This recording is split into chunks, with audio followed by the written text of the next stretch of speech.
Eazy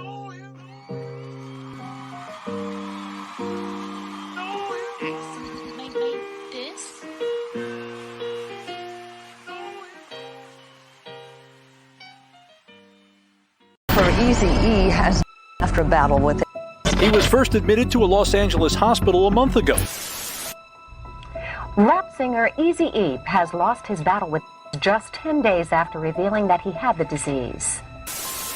The 31-year-old rapper last night in a Los Angeles hospital. He was hospitalized last month for what he thought was asthma and said that he did not know how he contracted. At that time, the only ones that knew I was pregnant was he and I. We got married at the hospital because he wasn't sure if he was going to make it through.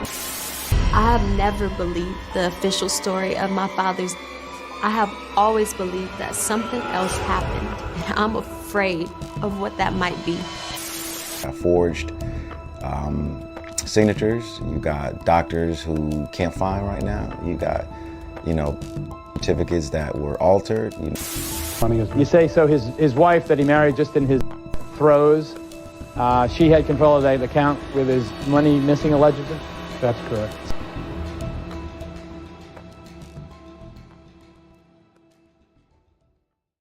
In 1995, the world was about to lose a figure that was controlling the youth, the streets, and using his music to speak on things taboo to society. He was at odds with the law because he went from a gangster to a gangster millionaire. As the godfather of gangster rap and the indie label CEO of Ruthless Records, which housed the legendary rap group N.W.A. Yo, I'm Eazy E from the world's most dangerous rap group, N.W.A. In that time, the remnants of how black persons were negatively perceived still lingered. So for an African American gaining this much money, power, respect, and voice throughout the world, it was a big deal. His name was Eric Wright, known globally as Compton rapper Eazy E. Early 1995, Eazy E began experiencing breathing complications as his chest was feeling unnatural. Brushing aside serious concern, it was assumed to be in part to something minor like asthma, but soon he would find out that wasn't to be the case. The weeks carried on, and progressively, the issue continued to the point where he checked into the hospital, approximately around February 16, 2015. Eazy E would spend around 3 days in the hospital before being released around February 19th. He was feeling better, doing well enough to even go directly from the hospital to the pharmacy to get medication, to the studio with his close friend and prodigy, BG Knockout. He said Eazy E was first admitted to N.W.A Community Hospital on 2/6/95.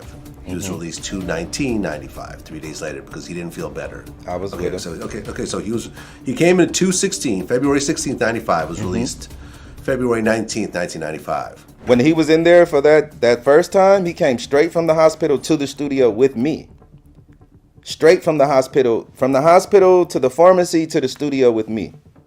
Over the next few days, Eazy E would still have some easiness in his chest, as recalled by one of his artists, Frost. Eazy E had informed him that he wasn't feeling too well and his chest was congested. So he's like, man, he's saying like, man, I'm not feeling that good. I got like a chest congestion. Around the 24th of February, Eazy E was in the studio with BG Knockout and other associates working on their album. Eazy E had a part to do before the album could be completed and turned in, but he wasn't in the recording room, so Knockout went to get him. He found Eazy E in the back of the studio in the hallway and had to go and come back about 3 times to speed up Eazy E to come inside. But Eazy E would just tell him, hold on, signaling he'll be there in a second. He was in the back of the studio, that little hallway. And I went out there like 2 or 3 times.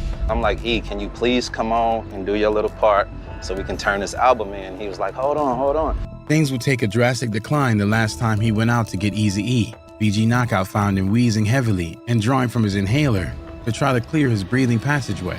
He recalls as he and Eazy E were conversing, Eazy E began sweating profusely and his condition rapidly deteriorated to where he could barely speak. The last time I went out, he was wheezing real heavily. And he started hitting the inhalers. And as we were talking, he started sweating and his condition just progressively got worse. He can barely speak. It was about an hour and a half since being at the studio at the time. BG Knockout, realizing something was gravely wrong with Eazy E and not simply asthma, called bodyguards to rush him to the hospital.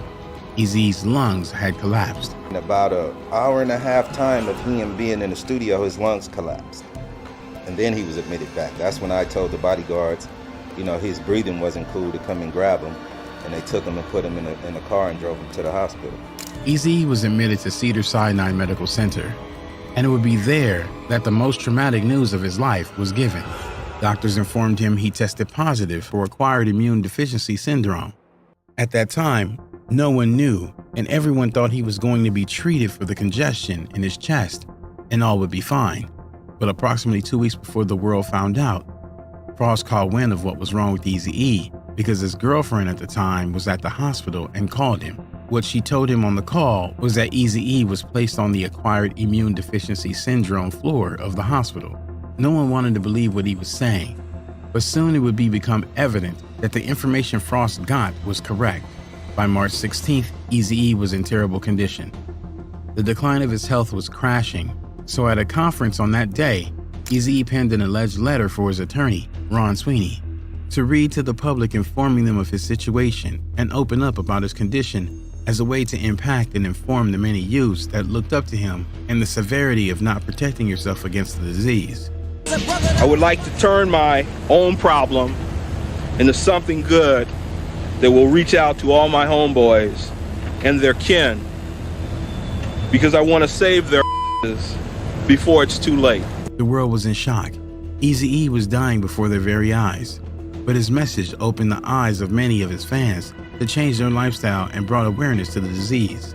Are you going to change your behavior now because of this? Definitely. Most definitely. It didn't take long before Eazy-E was completely immobile. The doctor would later reveal before a conference that the disease had reached a critical stage, to the point where Eazy-E contracted pneumonia and couldn't even breathe on his own and was paralyzed. He was placed into an induced coma to simply preserve what little life he had left. DJ Yella, a member of the group N.W.A, co-founded by Eazy-E, recalled that after a risky surgery to clear his lungs, Eazy-E was induced into the coma. Right, because you went to go see him, he was already in a coma. Yeah, that was after the surgery. They was trying to do a surgery to clear his lungs or whatever it is, and they knew whatever it was, 50-50 chance that he can not come out of it. So they put him in a coma. He wasn't in a coma, they induced the coma. His son, little Eazy-E, then 10 years old, recalled sitting outside seeing doctors rush in and out, working on his father, seeing him hooked up to tubes, hearing the mourning of family members and medical machinery. For a procedure. And then when it goes into a procedure, I was actually right there. I can, like, it was like they opened that door and I can see. And like him pumping on his chest when he kind of went in and out, and doctors rushing in and out. And we went to see him earlier that day, which was normal like it was. Then before you go to this procedure or this, to get fluid off your lungs, and then when he comes out, he has tubes in his mouth and he can't talk. However, around March 24th, news vans and camera crews were camped outside trying to get an update on the rapper's health. Rare footage would show an interview with his friend Big Reg, giving contradicting details that Eazy-E was off of life support and doing better, and hoping for the best. I just left the ward up there with his mom, the minister. We had prayer, and then he's doing much better now. He's doing much better. Sadly, on March 26, 1995, approximately 10 days after his attorney announced his condition to the world, Eazy-E passed away on his hospital bed. Rap singer Eazy E has lost his battle with AIDS just 10 days after revealing that he had the disease. The doctor went on record to state that his passing was due to the acquired immune deficiency syndrome. But even darker times came after his passing, because many came out stating their suspicions if Eazy-E did in fact pass away from the disease, or if more importantly, the circumstances around how they claim he contracted it, because Eazy-E lived a promiscuous life, meaning he had 11 kids from different child mothers.